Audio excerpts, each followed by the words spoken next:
Hi and a hearty welcome to the first edition of Research Live, an initiative which is principally aimed at providing a web-based platform for discussion among early career researchers.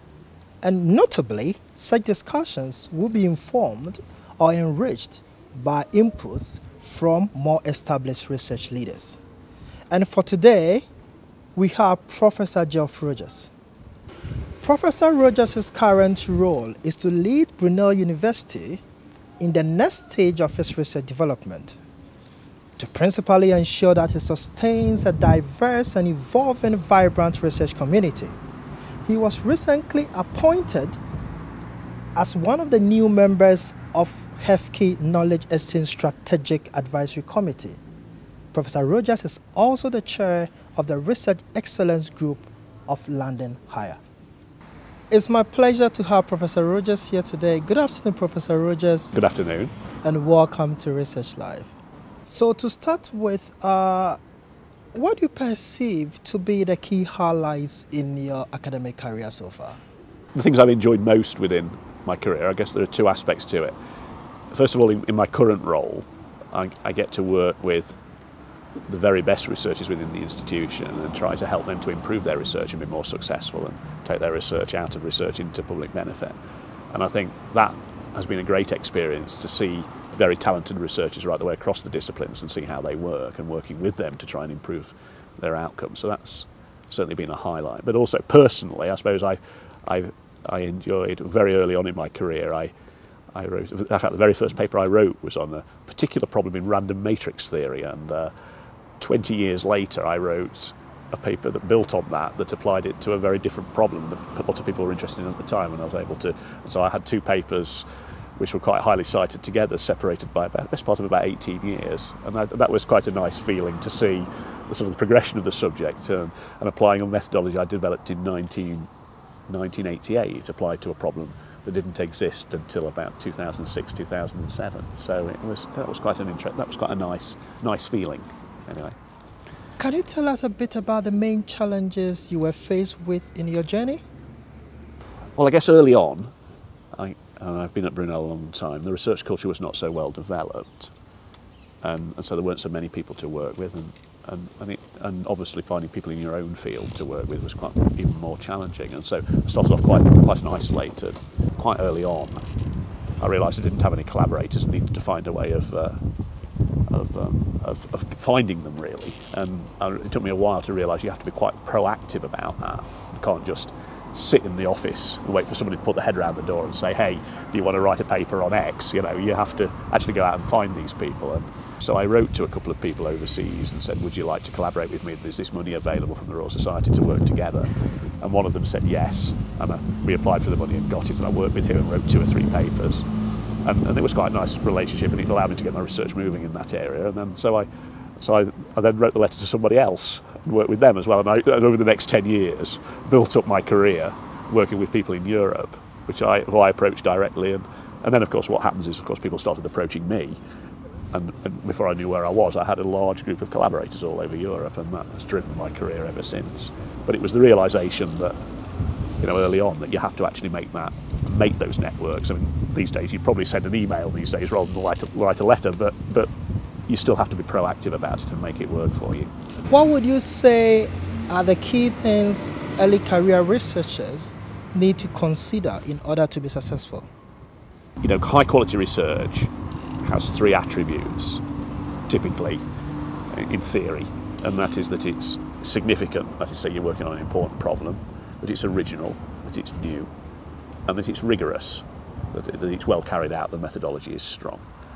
And I think you need to try to ensure that you're working on problems in those 3 ways, and that's best done by working in fields and in areas which are important, both in research terms but also to society more broadly, and that's clearly what I would do. If I went back again, I would be thinking about it like that right from the very beginning, and it's taken me about 15 years to get round to that idea, but I think those are the things. And so trying to look round in your field, where are the important problems, where can I make my name, and then starting to think what you can do in order to make a contribution to that, and then finding good people who will work with you to do those things.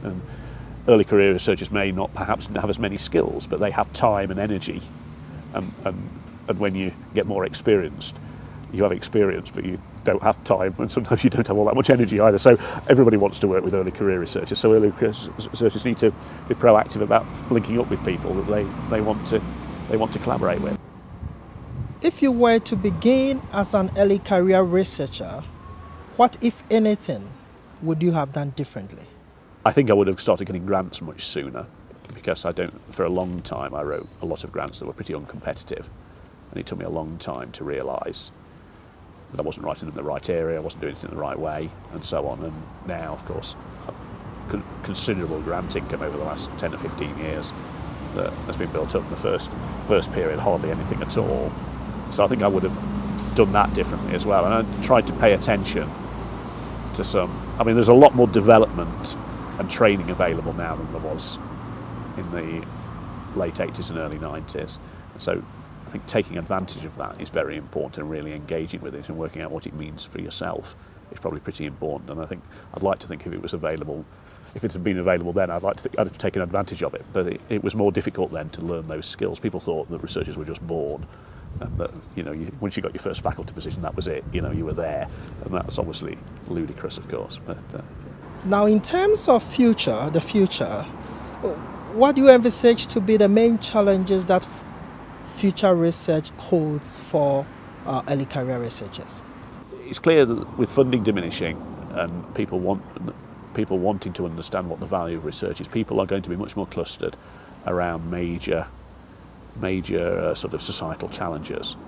And I think if you can't see how, if you're starting your career out now, you need to be thinking about your research in terms of societal challenges around environment, energy, sort of health, and lining yourself up with those things. I think curiosity-driven research, which can't map towards those sorts of issues, is always going to be vulnerable to there will be a base of high-quality research, but if you can't see how your research is fitting in sort of the bigger issues that society faces, then I think that's not a good position to be in, because the resource is diminishing, and I think quite legitimately high-quality research is being increasingly seen as that to which then out of the body of research goes on to have impact. And so I think people need, that's one of the key changes that's taking place at the moment. But then, issues around open access and open data are going to be very important. So people have got to, develop, everything has to be published open access, but also people now need to be publishing their data, and I think within 10 years' time everybody will be. So, systems have got to be built to do that.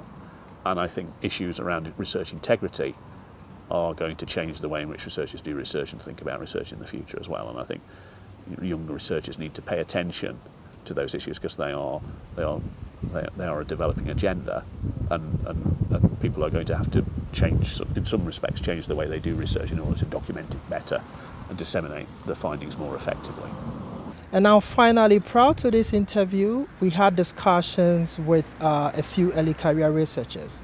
And one of the key things they told us about, talking about their main challenges, was the fact that they find it quite difficult to combine research and teaching. So we wondered whether you might have any advice on this. Yeah, academics, people paint these things as two things which are in competition. In fact, they are linked together in a single whole, which is academic activity, and you have to see them as two sides of the same coin. You cannot do one without the other.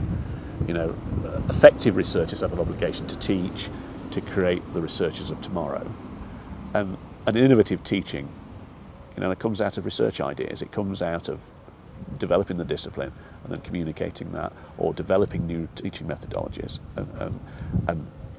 which arise out of research. So research and teaching are indivisible. Now, there is only a finite amount of day, and every academic will tell you that they are very busy, but the two are not in competition. They are part of the same activity. And whether you're thinking about research or you're thinking about teaching, the role of the academic is to reflect on the quality of the learning and teaching or the research, make changes to it, evaluate those changes, and then look to see whether those changes have improved the quality, and whether. Now, the only difference between those two things is that what the descriptors of quality in research and teaching are a little bit different, or research and learning, if you like, but the same basic process and the same basic obligation of an academic to be engaged in the business of improving the quality of academic work exists. So I see them as indivisible. Though, of course, time, everybody only has 24 hours in their day, of course. Thank you very much, Professor Rodgers, for taking time off your busy schedule to have this chat with us today. Thank you very much. Much appreciated. Thank you.